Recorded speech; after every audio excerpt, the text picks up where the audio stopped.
3 കോടിയോളം ആൾക്കാർ പങ്കെടുക്കുമെന്നാണ് ഖമേനിയുടെ അന്ത്യയാത്രയെക്കുറിച്ച് പറയുന്നത്. ഒരുപക്ഷെ ലോകത്തിലെ തന്നെ ഏറ്റവും വലിയ വിലാപയാത്രകളിൽ ഒന്നായിരിക്കും. ഇറാനും ലോകവും ഇന്ത്യയിൽ നിന്നുള്ള ഔദ്യോഗിക സംഘമടക്കം അതിൽ ഹിന്ദു സന്യാസിമാരുണ്ട്, സിഖ് സമൂഹത്തിൽപ്പെടുന്ന ആൾക്കാരുണ്ട്, വ്യത്യസ്ത മതവിഭാഗങ്ങളിൽപ്പെടുന്ന ആൾക്കാരുണ്ട്. അവരടക്കം ഇറാനിലെത്തിയിട്ടുണ്ട്. കേന്ദ്ര മന്ത്രിസഭയുടെ ഭാഗത്തു നിന്നും മന്ത്രിയും ഗവർണറും ഒക്കെ പങ്കെടുക്കുന്നുണ്ട്. അപ്പോ അദ്ദേഹത്തെക്കുറിച്ച്, ഖമേനിയെക്കുറിച്ച് ഒരു ഹിന്ദു സന്യാസി നടത്തിയ പ്രസംഗം ആണ് വൈറലായത്. കുറച്ചു കാലത്ത് മുമ്പ് വളരെയധികം ലോകശ്രദ്ധ പിടിച്ചു പറ്റിയതായിരുന്നു. പ്രത്യേകിച്ച് ഈ ഘട്ടത്തിൽ അത് വീണ്ടും വൈറലായി മാറി. പണ്ഡിറ്റ് വിജയ് ശർമ്മ എന്ന ഈ ഹിന്ദു സന്യാസി ഇറാനിൽ വെച്ച് നടത്തിയ പ്രസംഗം വളരെയധികം ലോക ശ്രദ്ധ ആകർഷിക്കുകയുണ്ടായി. ഖമേനിയെ കുറിച്ച് ആ ഹിന്ദു സന്യാസി പറയുന്ന കാര്യം നമുക്കൊന്ന് കേൾക്കാം. എന്നിട്ട് യഥാർത്ഥത്തിൽ ഇറാനിൽ സംഭവിച്ചത് എന്താണ് തുടങ്ങിയ കാര്യങ്ങൾ നമുക്കറിയാം. നമുക്കെല്ലാം അറിയാവുന്ന പല കാര്യങ്ങളുമാണ്. പക്ഷേ പലപ്പോഴും ഓർമ്മിപ്പിച്ചാൽ മാത്രമേ ഓർക്കുകയുള്ളൂ. 1953 ബ്രിട്ടീഷുകാരും അമേരിക്കക്കാരും കൂടി ഇറാനിലെ ഭരണകൂടത്തെ അട്ടിമറിച്ചു. എന്താ കാര്യം എന്ന് പറഞ്ഞാൽ, ഇന്ന് ബ്രിട്ടീഷ് പെട്രോളിയം BP എന്ന പേരിൽ ലോകത്ത് പ്രസിദ്ധമായ കമ്പനി അന്ന് ആംഗ്ലോ ഇറാനിയൻ ഓയിൽ കമ്പനി ആയിരുന്നു. അതിനെ തദ്ദേശവൽക്കരിക്കാനായി ഇറാൻ ഭരണകൂടം തീരുമാനിച്ചു. അതിനെതിരെയാണ് അമേരിക്ക, ഇംഗ്ലണ്ട്, ബ്രിട്ടൻ അടങ്ങിയ രാജ്യങ്ങൾ അവരെ അട്ടിമറിച്ചത്. എന്നിട്ട് അവരുടെ എണ്ണ പിടിച്ചെടുത്തത്. ബേസിക്കലി എണ്ണ കൊള്ളയ്ക്ക് വേണ്ടിയാണ് പോയി എന്നുള്ളതാണ് സത്യം. അതിനടക്കം ഇറാന്റെ ജനതയെ അടിച്ചമർത്തുന്ന അവിടുത്തെ ഭരണകൂടത്തിനെതിരെയാണ് 1979 ഇസ്ലാമിക് റവല്യൂഷൻ വന്നത്. ഖമേനിയുടെ നേതൃത്വത്തിൽ ഇന്ത്യയുമായിട്ട് പോലും റൂട്ട്സ് ഉള്ള, നമ്മുടെ ഉത്തർപ്രദേശിൽ റൂട്ട്സ് ഉള്ള, ഇന്ത്യയുമായി ആയിരക്കണക്കിന് വർഷത്തെ ബന്ധവും സൗഹൃദവും സാഹോദര്യവും ഒക്കെയുള്ള ഇറാൻ എന്ന രാജ്യം, അതായത് പരിശുദ്ധ ഇസ്ലാം ജനിക്കുന്നതിനും ആയിരക്കണക്കിന് വർഷം മുമ്പ് നമുക്ക് ആ രാജ്യവുമായിട്ട് ബന്ധമുണ്ട്.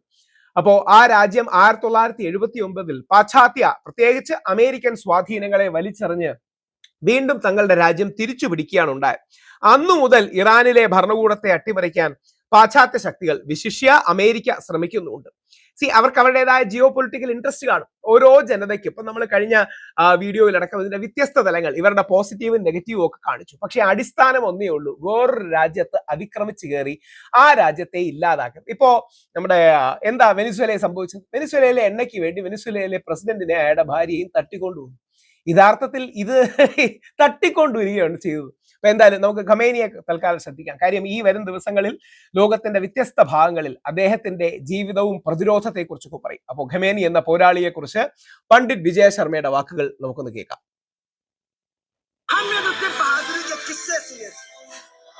ഞങ്ങൾ വീരത്വത്തിന്റെ കഥകൾ കേട്ടിട്ടേ ഉള്ളൂ. കിസ്സേ മീൻസ് കഥ. കഥകൾ മാത്രമേ കേട്ടിട്ടുള്ളൂ.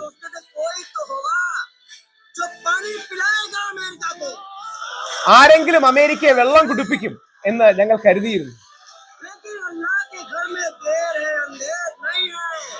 ദൈവത്തിന്റെ സന്നിധിയിൽ ഡിലേ ഉണ്ടാവും, പക്ഷെ ജസ്റ്റിസ് ഉണ്ടാകും.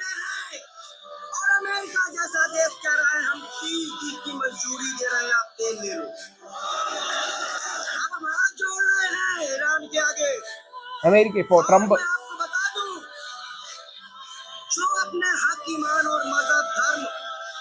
चलेगा, जो अल्लाह पे भरोसा रखेगा, नबी पे भरोसा रखेगा, तो नहीं हार सकता, नहीं हरा सकते। हमने तो सिर्फ बहादुरी के किस्से ऐसा वाला स्पीच ആണ് ഒന്നുകൂടെ കേൾക്കണം. सिर्फ किस्से सुने थे कि कोई, हम तो सोचते थे कोई तो होगा जो पानी पिलाएगा अमेरिका को, कोई है ട്രംപിനെ വെള്ളം കുടിപ്പിച്ചു.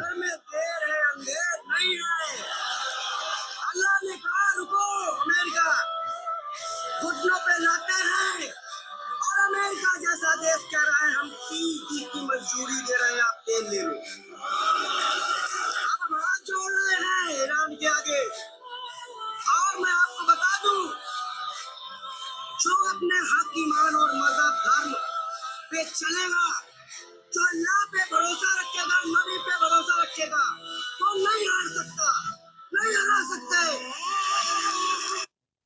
യഥാർത്ഥത്തിൽ എന്തുകൊണ്ടാണ്, അതായത് ഈ യുദ്ധം തുടങ്ങിയപ്പോ സോഫ്റ്റ് പവർ എന്ന് പറഞ്ഞാൽ ഓരോ രാജ്യത്തിനും ബാക്കി രാജ്യങ്ങളുടെ മേലുള്ള സ്വാധീനം അമേരിക്കയ്ക്ക് ഏറ്റവും കൂടുതലായിരുന്നു, ഇറാൻ ഏറ്റവും കുറവായിരുന്നു. ഇറാന്റെ ആഭ്യന്തര പ്രശ്നങ്ങളൊക്കെ വെച്ച് ഇറാൻ ഒരുപാട് വിമർശനങ്ങൾ നേരിടുന്ന സമയമായിരുന്നു. എന്നാൽ യുദ്ധം തീർന്നപ്പോൾ ഇറാൻ യഥാർത്ഥത്തിൽ ആ കരാർ പിടിച്ചാൽ ആർക്കും അറിയാം അമേരിക്കയ്ക്ക് അനുകൂലമായ കരാറൊന്നുമല്ല. അമേരിക്കയിലെ ഇലക്ഷൻസ് ഏതാനും മാസങ്ങൾക്കുള്ളിൽ വരും. അതുകൂടി മനസ്സിൽ കണ്ടുകൊണ്ട് ട്രംപ് എങ്ങനെങ്കിലും അത് നിർത്തിയതാ. ഇറാന് ബാലിസ്റ്റിക് മിസൈൽ ഉണ്ടാകാമെന്ന് വരെ പറഞ്ഞു. അപ്പോ ഇറാന് ഗുഡ്വിൽ ഉണ്ടാകുകയും ട്രംപിന്റെ ഗുഡ്വിൽ പണ്ടേ കുറവാണ്, ട്രംപിന്റെ ഗുഡ്വിൽ കുറയുകയും ചെയ്തു.